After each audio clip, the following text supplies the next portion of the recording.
کلوا من الطیبات واعملوا صالحا۔ وقال، اور ایک دوسری آیت بھی آپ نے کوٹ کی، یہ سورہ بقرہ کی آیت نمبر 172 ہے، یا ایھا الذین آمنوا کلوا من طیبات ما رزقناکم، دیکھو کھاؤ ان پاک چیزوں میں سے جو ہم نے تمہیں دی۔ گویا کہ اکل حلال، رزق حلال، رزق طیب، حلال اور طیب، یہ ہے در حقیقت جس کا حکم دیا جا رہا ہے، رسولوں کو بھی دیا گیا اور اہل ایمان کو بھی دیا گیا۔ ثم ذکر، اب یہ ہے اس حدیث کا وہ ٹکڑا کہ جو لرزہ طاری کر دینے والا ہے۔ پھر حضور نے ذکر فرمایا الرجل، ایک ایسے شخص کا، یطیل السفر، جو بڑا لمبا سفر کر کے آیا ہے۔ حدیث میں صراحت نہیں ہے لیکن گمان یہ ہے کہ یہ حج کا سفر ہے۔ ایک شخص دور دراز سے اور احرام باندھ کے آیا ہے، ظاہر بات ہے کہ اس زمانے میں سفر جو ہے، فرض کیجئے کوئی شخص مدینے سے چل کر آیا ہے مکہ حج کرنے کے لیے، تو 7 دن کا سفر تو اس کا ویسے ہی ہے اونٹ کے اوپر۔ اب کیا اس کا حال ہو جاتا ہوگا، احرام کی پابندیاں، نہاتا بھی نہیں ہے، مبادا کو بال ٹوٹ جائے، دم دینا پڑ جائے، اس حوالے سے اور انتہائی احتیاط کے ساتھ جو ہے، اور وہ چل رہا ہے اور 7 دن کا سفر کیا ہے، تو کیا حال ہوا ہوگا؟ کپڑے میلے بوسیدہ، احرام میلا اور بوسیدہ ہو گیا ہوگا، بالوں کے اندر جو ہے وہ پراگندہ ہوں گے بال، اب اس کے اندر جو ہے وہ چونکہ کوئی نہ کوئی تیل ڈالا گیا، نہ خوشبو ڈالی گئی، نہ اسے انہیں جو ہے دھویا گیا، تو فرمایا ثم ذکر الرجل یطیل السفر اشعث اغبر، بال پراگندہ بھی ہے اور غبار آلود بھی ہے، اونٹوں پر سفر کیا ہے۔ اور ظاہر بات ہے کہ قافلہ جب چلتا ہے اونٹوں کا تو اگلا اونٹ جو ہے وہ جو خاک اڑاتا ہے وہ پچھلے اونٹ کی سواری کے اوپر آئے گی لازمت۔ گھوڑے جب دوڑتے ہیں تو ان کے سموں سے دوڑنے والی خاک ہے وہ ظاہر بات ہے کہاں جاتی ہے، سواروں پر بھی آتی ہے۔ یمد یدیہ الی السماء، وہ اپنے دونوں ہاتھ اٹھاتا ہے آسمان کی طرف، یا رب یا رب، اے میرے پروردگار، اے میرے پروردگار۔ اب اس میں میرے سامنے جو نقشہ آتا ہے وہ تو جبل رحمت، اب وہاں پہنچنے کے لیے لوگ بڑی محنتیں کرتے ہیں، یہ کہ وہ چھوٹی سی پہاڑی ہے اس پر جانے کے لیے، اور وہ کہیں سب سے اونچی چوٹی پر پہنچ کر کوئی شخص ہاتھ اٹھا کر کھڑا ہے، یمد یدیہ الی السماء یا رب یا رب، یا فرض کیجئے کہ وہ بیت الحرام میں ہے، مسجد حرام میں ہے،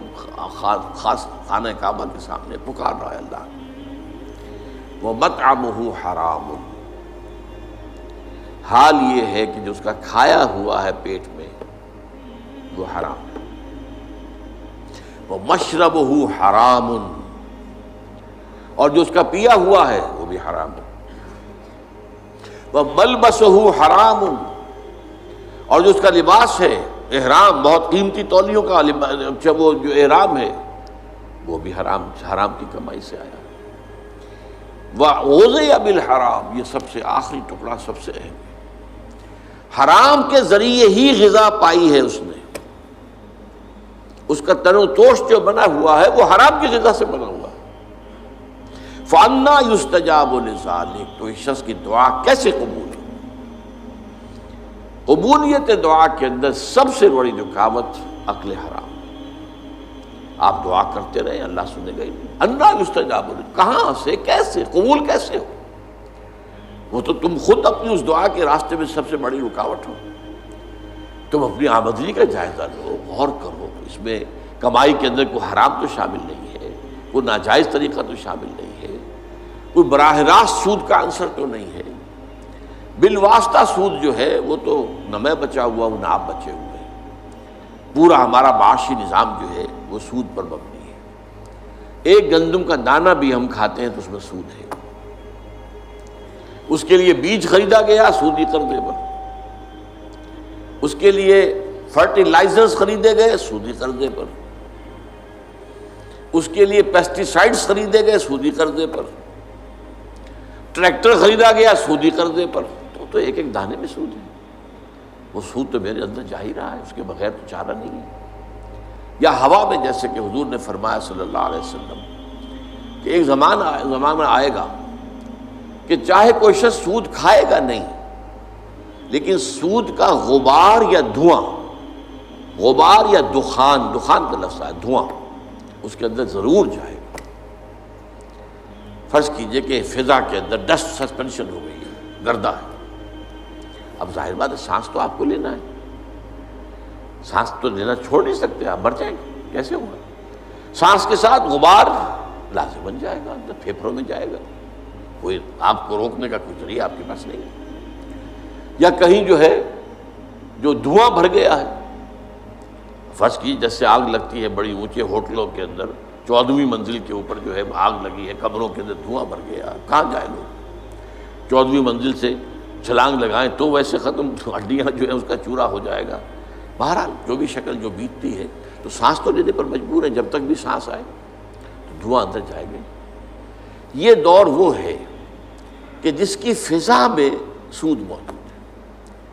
اور وہ فضا کے اندر جو سود ہے وہ ہم سانس لے رہے ہیں تو ہمارے اندر جا رہا ہے۔ اس پہلو سے بالواسطہ انڈائریکٹ سود سے تو آج کوئی بھی بچا ہوا نہیں، البتہ ڈائریکٹ سود جو ہے وہ تو ظاہر بات ہے کہ آپ کی مرضی سے ہے۔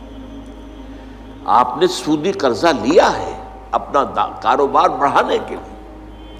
بھائی جتنی پونجی تمہارے پاس ہے اس سے کاروبار کرو۔ اگر بہت تھوڑی پونجی ہے